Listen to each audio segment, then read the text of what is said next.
I 31 and my wife 29 had a baby last December. It was a traumatic birth, and my wife developed postpartum depression. While she was originally going to go back to work after the birth, she's been struggling enough that we decided to wait until our daughter was a year old and reassess. She has been going to therapy weekly. With my wife home full-time, I've had to work increased hours. This is something we discussed prior to making this decision, and she knew this from the start. A few weeks ago, my boss approached me about a project that would require a lot of overtime in a short amount of time. It would both be great financially and for my career.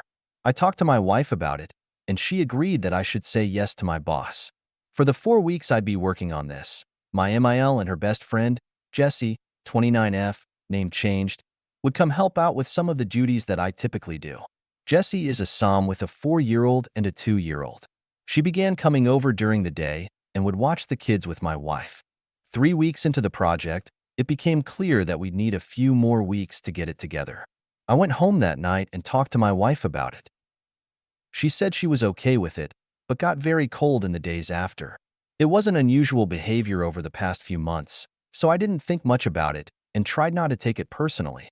During the last week of the project, I got home one night and saw that Jessie was still at the house. I didn't think much about it, said hi to her and my wife, and then went to go check on our daughter. Before I could get to her room, I heard Jessie say something along the lines of, "He doesn't even stop to greet you."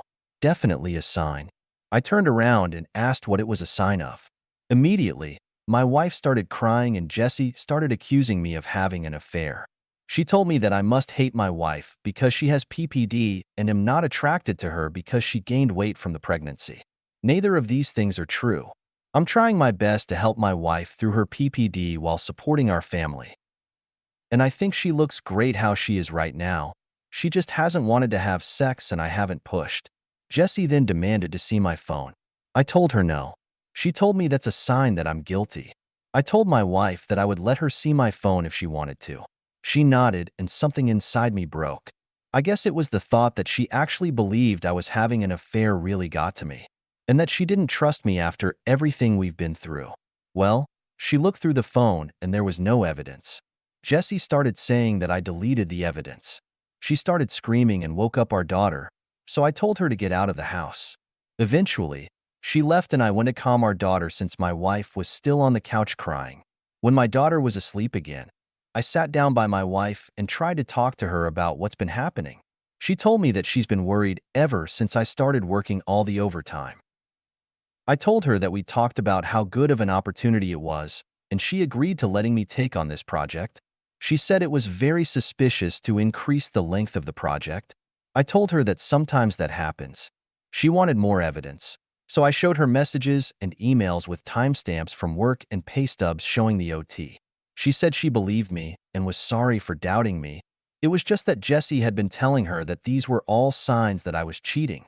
I asked her why she believed Jessie more than me and why she didn't come to me with her concerns. She didn't have a real answer. It's been a couple weeks and the project is over. I actually scaled back and am trying to work a little less than I was before the project so I can spend more time with my wife and daughter. But I feel so burnt out trying to do everything and becoming resentful because in the back of my mind, I know that my wife doesn't trust me. I ask myself, what happens the next time I have a project? Or I have to run errands one day? Or if I have a business trip? Am I going to come back every time to accusations that I'm cheating? I've tried bringing it up a couple times, but my wife tells me it's not the time and that she's tired or sad. I try to be mindful of her feelings, but I wonder if that means that I can never have any of my own. I'm not sure what to do here. Any advice for how I can move forward?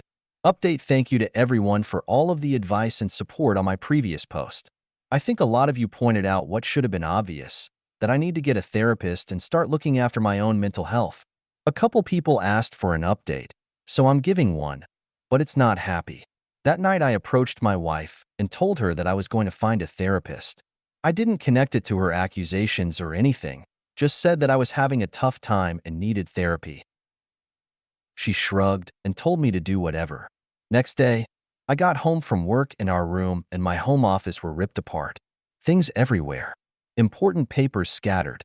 I don't see her, but our daughter's in her room crying. My wife left her alone, her cell phone's off. I call my in-laws and a few friends, but no one's seen her. I'm starting to get worried, and I call my mom to see if she can babysit while I go out and look for her. Before my mom can get home, my wife gets back. Jesse's driving. Jessie doesn't come in. She hasn't been back in the house since I kicked her out because she was offended by my behavior, but my wife does. She's clearly upset, been crying. I ask what happened. I thought at first the house might have been robbed. She starts screaming at me that I'm being unfaithful and that the therapy is a front so I can meet my mistress. I try to calm her down and tell her that's not true, but she came at me and she hit me. My nose is broken.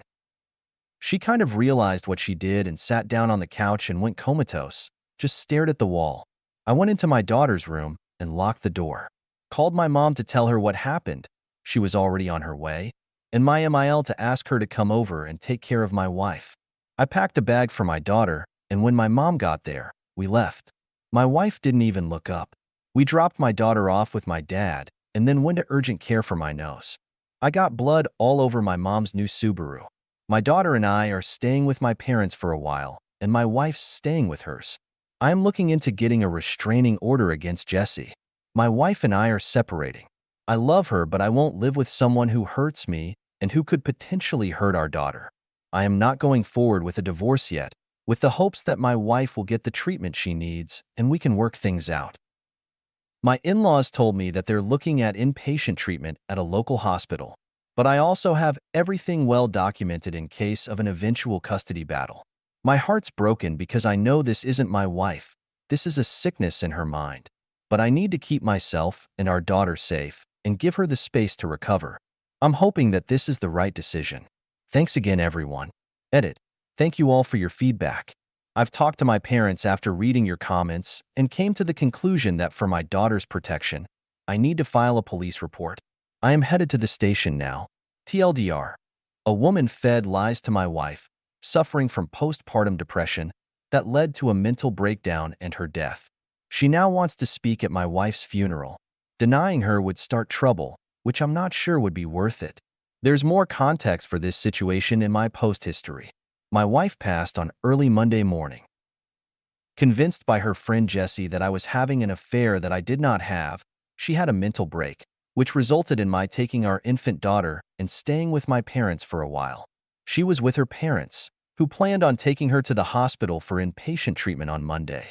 On Sunday night, she came to my parents' house and demanded I give her our daughter. Because she had left her alone for several hours the last time she was responsible for her and had gotten physical with me, I refused. I offered to let her come in and spend time with her while my parents and I were present, but she didn't want to come in and wanted to take our daughter with her. She was upset but left eventually. A few hours later, she drove her parents' car into a tree and died. The friend, Jessie, came to see my daughter and me yesterday. After some tears, she told me that she was planning to speak at my wife's funeral. She had already cleared it with my in-laws, but was letting me know as a courtesy. I told her she would not be speaking at the funeral. We fought, and she left after telling me that I was an asshole and not the only person who loved my wife. I talked to my in-laws who are adamant that Jessie be allowed to speak. She and my wife knew each other since they were kids, and my in-laws are close to her. We're all very fragile right now, and I fear that pushing this further would hurt my relationship with my in-laws, which I don't want. Still, the thought of seeing Jessie up there at my wife's funeral makes me feel sick. I don't think I can stand to listen to her, knowing that she took joy in my wife's deteriorating mental health and picked up my wife, leaving my daughter home alone. That being said, I don't trust myself to make the best decisions right now.